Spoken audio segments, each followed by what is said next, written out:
Hey guys, hope you're all doing well. Now for today's video, I wanted to go over some of the creatures from Fallen Kingdom that don't seem to be getting talked about nearly as much as they should. The fifth entry in the Jurassic Park series introduced us to many new creatures that we'd never seen on screen before, including Carnotaurus, Sinoceratops, and Stygimoloch to name just a few. However, there were actually 3 other creatures that were originally intended to be shown off in the film that haven't really gotten discussed much in comparison to the others. 2 of them even making a brief physical appearance in the movie itself. Now we need to be clear on the whereabouts of these individual species because as of this recording, all 3 are more than likely dead and are going to stay dead for the remainder of the franchise. It's true that they could just clone some more, but honestly, without any evidence of DNA or embryos being shipped off at the end of the film, we don't have any legs to stand on if we say that these individual dinosaur species will come back. That being said, these extinct species should be given their due despite all of this.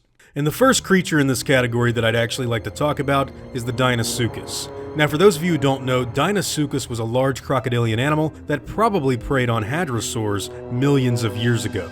During the scene in which Eli Mills describes the destruction of Jurassic World to Gunnar Eversole, he shows us a hologram of the Indominus Rex. And in this hologram, we can actually see that Deinosuchus DNA was indeed utilized by InGen to help create the hybrid's teeth. This discovery is both an interesting and curious one that leads into another moment in the film that sadly got cut from the theatrical release. Much earlier on the island, we follow Owen Grady, who's gone off on his own to locate Blue the Velociraptor. And during his time in the jungles of Nublar, he actually passes by the skeleton of a large, unidentified crocodilian animal. Since this movie already provides information on Deinosuchus DNA being used by the genetics company, it's very likely that this dead individual could be a deceased Deinosuchus that died rather young.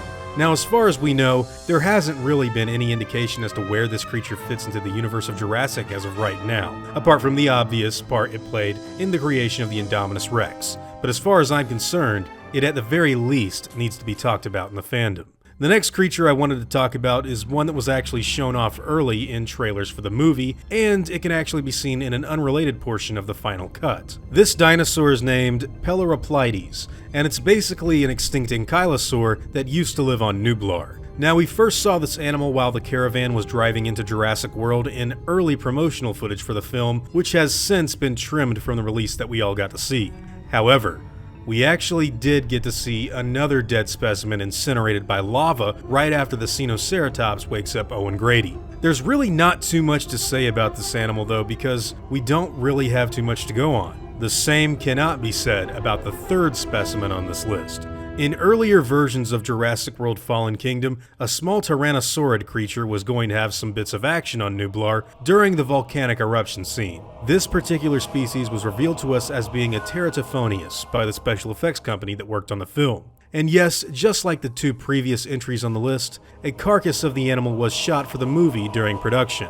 However, unlike the Deinosuchus, this dead dino actually stayed in the movie. It can be seen at the base of Mount Sibo during our protagonist's venture into the tracking compound. Previs animatics for Fallen Kingdom revealed that when living, the Teratophonius was supposed to have a green color scheme with red head crests adorning its eyes, giving it a look that is remarkably similar to that of the Allosaurus from the Walking with Dinosaurs series from 1999. Originally, this was the dinosaur that was going to be killed by a volcanic rock that was tossed from the mountain during the animal's escape. However, as we all know, Allosaurus would replace it in the final release. By the way, it turns out that Allosaurus was originally going to try and pick off a baby Triceratops while everyone was fleeing from the eruption, but its death was supposed to come from the horns of an adult animal that caught it in the act, which I gotta say would have been pretty awesome to see on the big screen.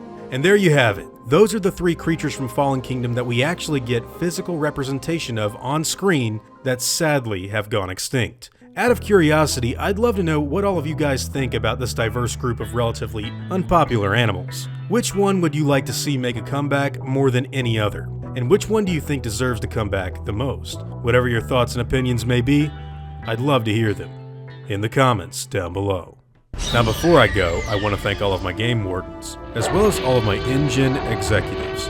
I'd also like to thank all of my park workers and InGen hunters as well. It really means the world to me that you guys appreciate what I do so much, and I seriously am extremely thankful for everything that you guys do to help. Honestly, it means the world. Now I'd like to thank you all for watching this video, and hope that you all enjoyed today's content. If you feel like I deserve it, I'd appreciate the like and hope that you'll consider subscribing if you're interested in hearing from me again. I'll see you all in the next video, guys, and as always, take it easy.